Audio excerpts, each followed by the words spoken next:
Стела е прв македонски долгометражен детски филм. Пред 2 години излезе, отприлика така? Не, излезе лани во септември.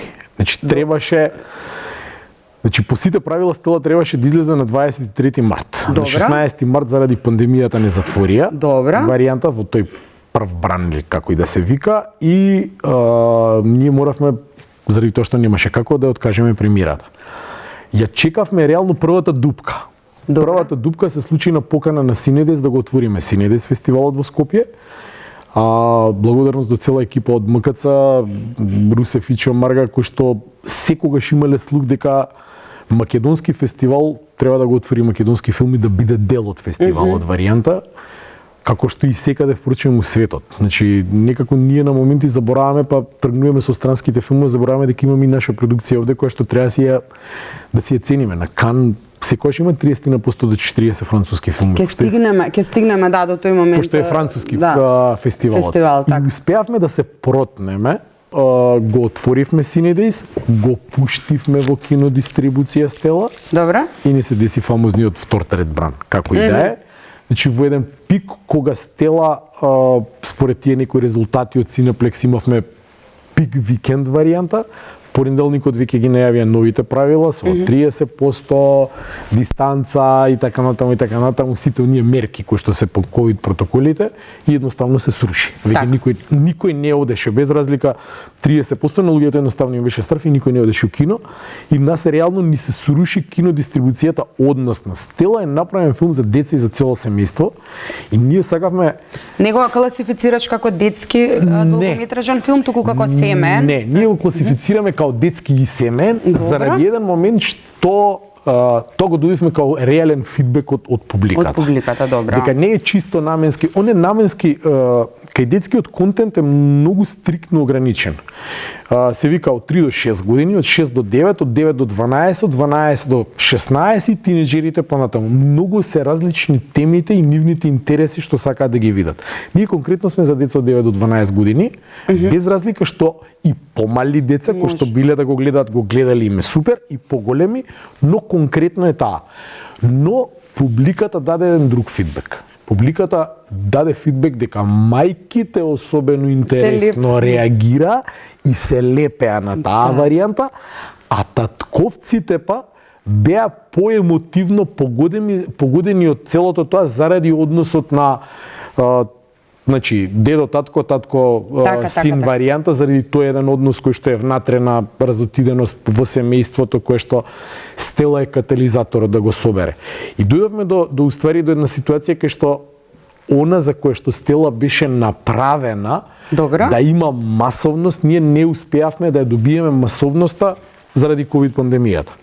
Во исто време и масовноста која што беше идејата и фестивалите кои што беа као она што не промовира како држава и како кинематографија надвор, ни се срушија заради тоа што минатата година едноставно освен Венеција која што успеа да се одржи со физичко присуство, се друго се сруши. Така. И сега Стела е меѓу другото и прв еко проект во нашата држава, така да речеме, екопродукција во Македонија. Од каде твојата инспирација ја црпеше за филмот како продуцентите? Значи, две работи, као две прашања ќе ти ги одговорам. Екопродукцијата, као екопродукција, основната идеја беше на нашиот менеджер на продукција Милан Павловски, кој што секогаш има нешто што сака да смениме и да одиме напред. Комплетно правилата, значи како тоа ќе го направиме, ги земавме од Американското здружение на филмски продуценти.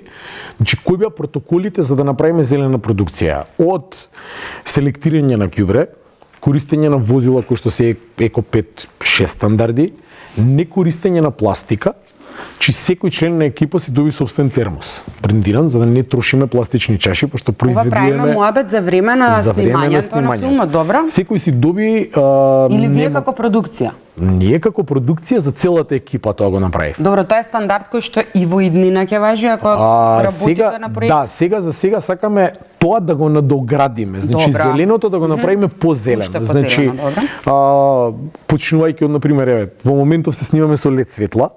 Добра. Значи нешто што ќе троши многу помалку енергија и ќе има нула загадување. А снимавме во Галичник. Значи целата територија на Бистра, значи дури направивме мини пепелјари за секој член од екипата, да дури опушоците од цигарите не ги оставаме таму у една најзелена атмосфера, да не правиме и ние ѓубре. Од секогаш сакав да направам нешто поврзано за деца. Значи, тоа беше лична моја мотивација и на режисерот Стојан Војчич. Нешто што ќе оставиме кој ништо друго за нашите деца. Значи за овие генерации што ќе остане како печат. Стела е де факто првиот, можеби и последниот и никогаш нема да се случи. Сакавме нешто да биде за деца, значи нешто што ќе остане и најбитната работа, сакавме да ги инкорпорираме 5 пораки кои што се во Стела инкорпорирани, да некој ги види заради тоа што во еден момент се изгубија семејните вредности у Македонија. А сакавме на индиректно големо платно да прикажеме што значи семејството преку мир, вистина, љубов, ненасилство и правилно дејствување како варијанта.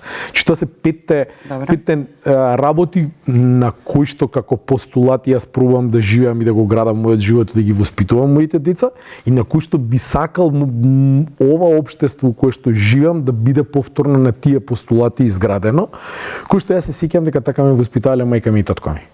Доброто е што детската публика ги препознаваше тие работи, дали во Стела, дали во дедото, дали во таткото, дали во мајката, дали во сублиматот на целиот продукт на крај, тие работи ги препознава.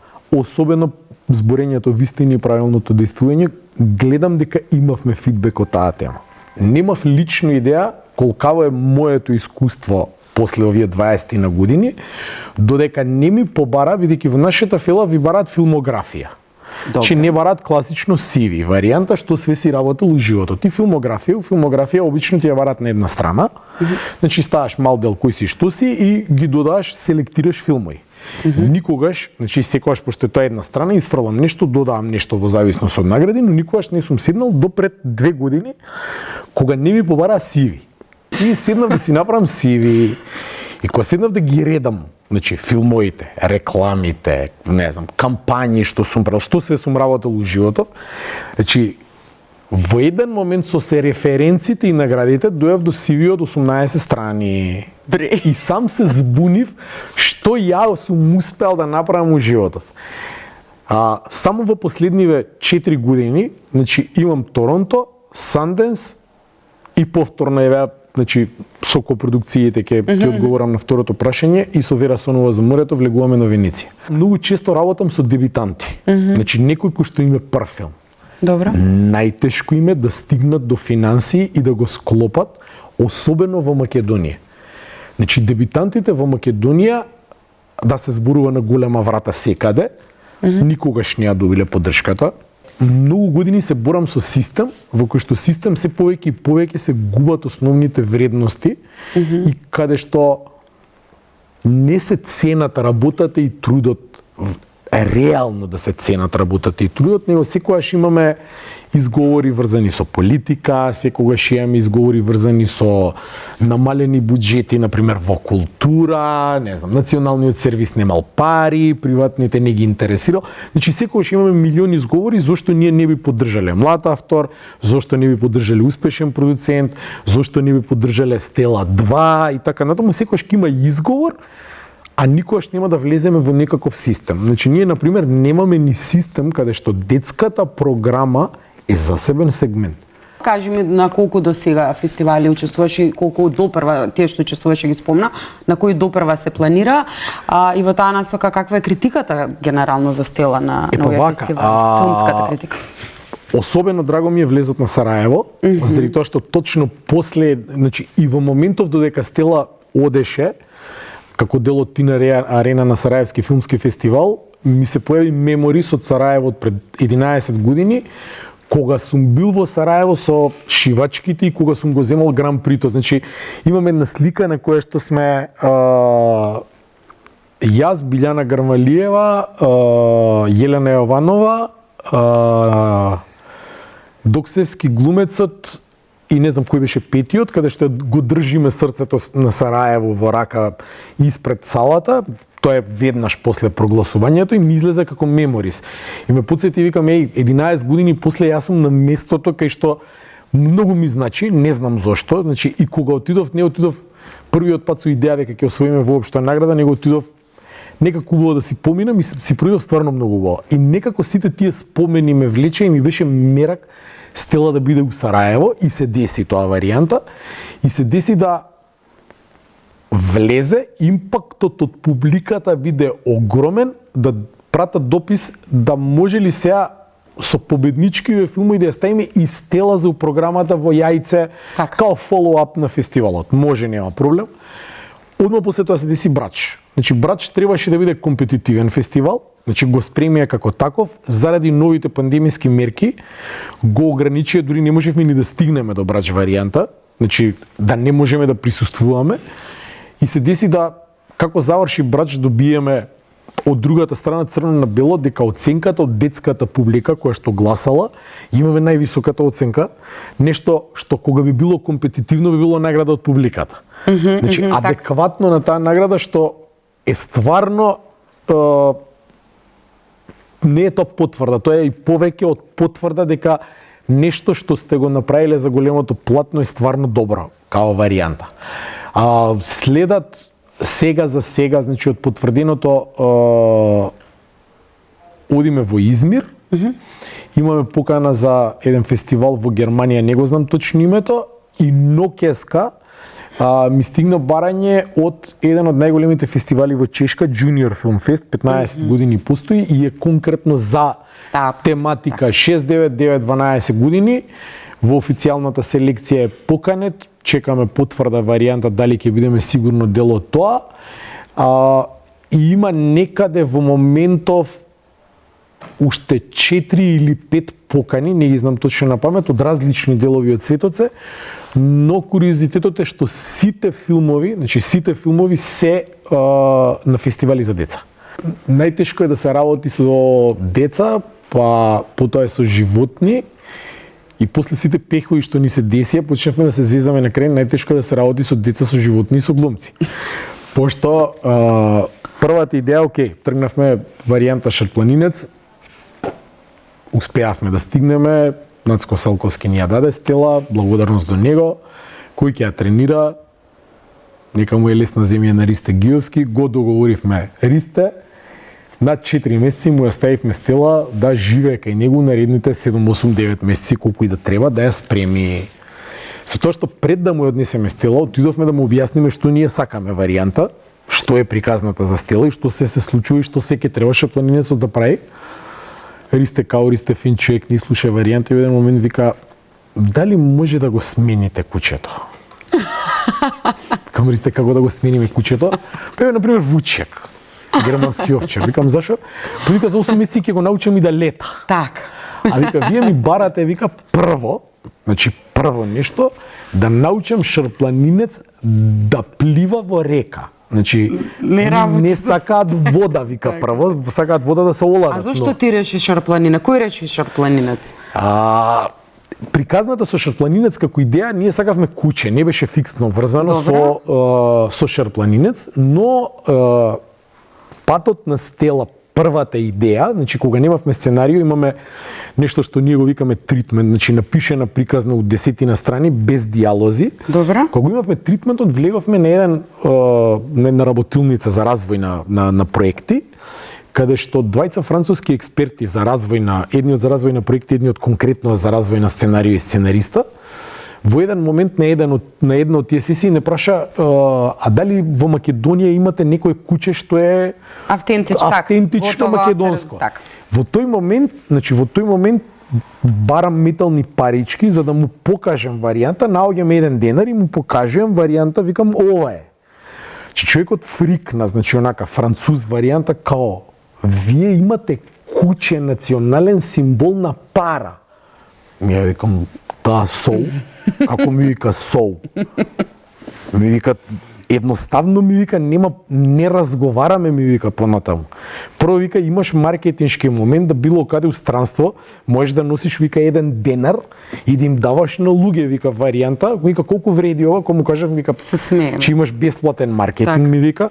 Второ вика имаш со што да го врзеш тоа ми вика историјат сигурни му викам да има историјат и така натаму и така натаму викам шарпланинец како ќе го научиме како сакаш ми вика. Земи 5 шарпланинци вика учи ги. Тогаш ми ја каже идејата за една наша колешка французинка, моја пријателка и менторка во еден момент. Ми вика, се сеќаваш ми вика како Дидар вика работеше вика со 5 мали лавчиња. Так. Викам да, па вика така ќе земеш 5 мали шарпланинци ќе работиш. Викам да, окей. И така тргна идејата со Стела, Паристе ја учеше варијанта и ја научи се до еден момент да главната сцена кога дедото ја тренира дека му паѓа раката за кога ќе почине да ја земе огрлицата, се беше тоа научено до моментот кога не дојавме на снимање и треба да се сними таа сцена, нормално Стела бре не ќе да чуе да ја земе огрлицата варијанта, за да на крај мораме да на самата огрлица нанижеме кобасица варијанта, за да госпожата ја лапне со се кобасицата излезе од кадар варијанта. Имавме момент кај што Стела свати после вториот снимачки ден каде ни е кетерингот. И дека нонстоп таму има некаква храна за лапкање и е обично по тенда шатор поладно и она фино лепо, без разлика што се снима овде, она си е таму и чека на некој може ќе му падне нешто, Па да некој ќе ја нарани и т.д. заради тоа што ние во тој период Ристе успеа да претвори од една шарпланинка да реално ја направи како маче. Значи, не се каете што ја останавте на првичната идеја, што не се каевме, успеа да влезе у вода, да плива сите тие работи и се уште тоа го прави. Додека нема беше... трауми од детство? Нема трауми, се надевам. Не изеде за време на снимање. Замисли. Зала е 2 пати. Браво. Првиот пат зала е во Галични кога вида диви коњи. Срц. Значи се полуде тотално, почна да лае да трча на сите страни од мириси многу. И вториот пат зала е кога ни се деси вториот пех за време на Стела, тоа е кога малиот Петар Манич скрши нога. Ни беше предизвик куче, ни беше предизвик Шарпланинец во река. Шарпланинец во река, дете со скршена нога, дублер да најдеме у Македонија у краток период за да продолжиме со снимање и стопирањето на снимањето што требаше да продолжиме после еден период на дете кое што има 12 години, буквално за еден месец он ни се направи малце ваков у образите. Дали мислиш дека нешто и што е тоа што може да влие кај младите за нивната филмска писменост, особено за гледање на европски филмови? Па еве го, European Film Challenge е као добра идеја која што ја почна, ја стартува. Изгледа 10 филмови ќе добиеш патување. Сега се деси ковид пандемијата, па не знам дали успеа луѓе да отидат да го изгледаат. Да отидат уживо у Берлин или у Кан, не знам, значи како го реализира, но реалниот проблем на публика го има и самата Европа. Ти кажав еден податок дека ние имаме закон кој што вика посета на кино, театар и музеј. Еднаш годишно за децата од основно и средно образование. Законот не се спроведува. Просто и едноставно. Значи неколку пати споменав, ние немаме систем. Еве го како ќе имаме систем.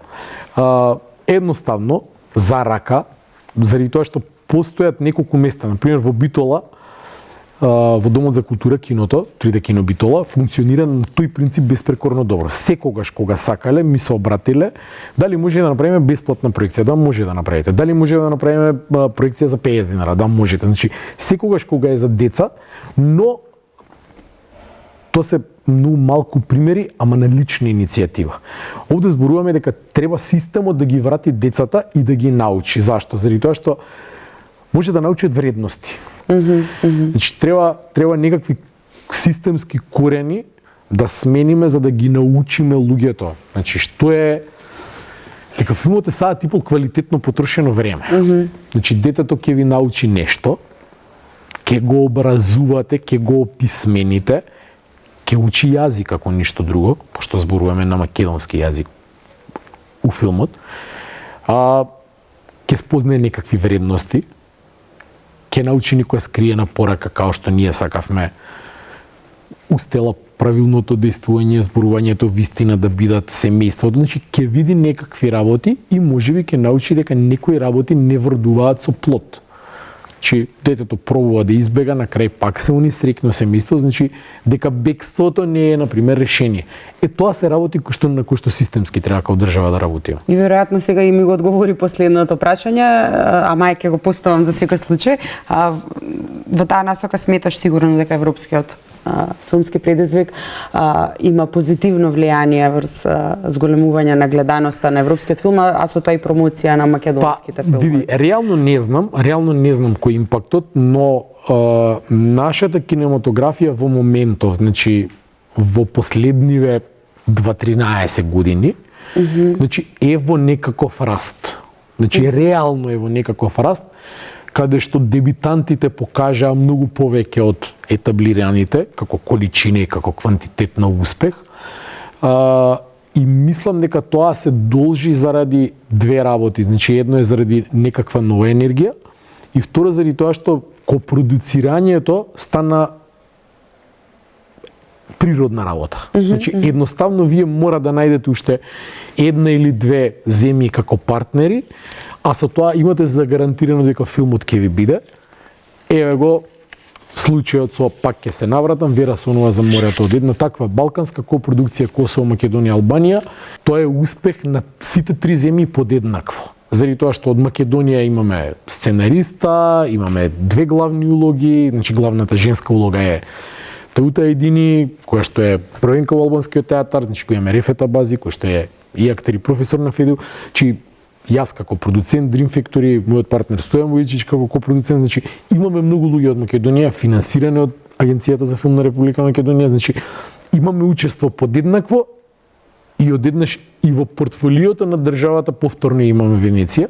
Значи е само по себе момент каде што кинематографијата ќе излезе надвор од овие граници, ќе се представи, некој нешто ќе дознае, а праксата во овие години покажа дека нема подобри амбасадори од културните амбасадори и спортските амбасадори на оваа држава. Значи, филмот е во културата варијанта, реално ние ќе зборам, културните и спортските работници направивме многу повеќе од било кој политичар за оваа држава да биде препознаена надвор.